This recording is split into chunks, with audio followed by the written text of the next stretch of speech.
अस्सलाम वालेकुम भाई, मेरा नाम नबीला आ। मैं बेवा आ। मैनू हुण 9वीं दफ़ा मेरे को 9वीं दफ़ा पैसे आए ने ते अल्लाह तुहानू सेहत तंदरुस्ती दे ते मेरे बच्चों का खर्चा ये चलता है।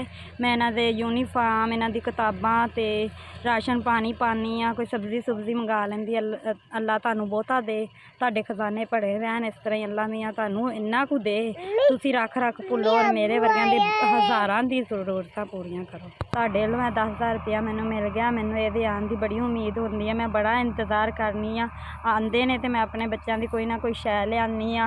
इन्हां दी जुत्ती, इन्हां दे चीज़ां चूज़ां नंगे पैरों फिरन दे सी, अज इन्हां दी मैं जुत्ती लियावांगी, तुहानू दुआवां देवांगी। तुहानू बहुता दे अल्लाह मियाँ, तुहाडे बच्चों नू सेहत तंदरुस्ती दे, उन्हां नू बुलंदी ते लैके जाए। अल्लाह मियाँ तुहाडे बच्चों नू कामयाब करे, तुहानू कामयाब करे। अल्लाह मियाँ तुहानू किसी चीज़ की कमी ना हो। अल्लाह मियाँ तुहानू सेहत देवे। ਅਸੀਂ ਤੁਹਾਡੇ ਤੁਸੀਂ ਪੈਸੇ ਸਾਨੂੰ ਭੇਜਦੇ, ਅਸੀਂ ਪੜ੍ਹਦੇ ਹਾਂ ਅਤੇ ਅਸੀਂ ਲਿਖਦੇ ਕਾਪੀ ਪੈਨਸਿਲ ਵਗੈਰਾ। ਅਸੀਂ ਤੁਹਾਡੇ ਵਾਸਤੇ ਦੁਆਵਾਂ ਮੰਗਦੇ ਹਾਂ। ਅੱਲਾ ਤੁਹਾਨੂੰ ਖੁਸ਼ ਰੱਖੇ, ਅੱਲਾ ਤੁਹਾਨੂੰ ਇੰਝ ਸਲਾਮਤ ਰੱਖੇ। ਤੁਸੀਂ ਇੰਝ ਹਰ ਕਿਸੇ ਦੀ ਮਦਦ ਕਰਿਓ। ਅੱਲਾ ਤੁਹਾਡੇ ਖਜ਼ਾਨੇ ਭਰੇ ਰੱਖੇ।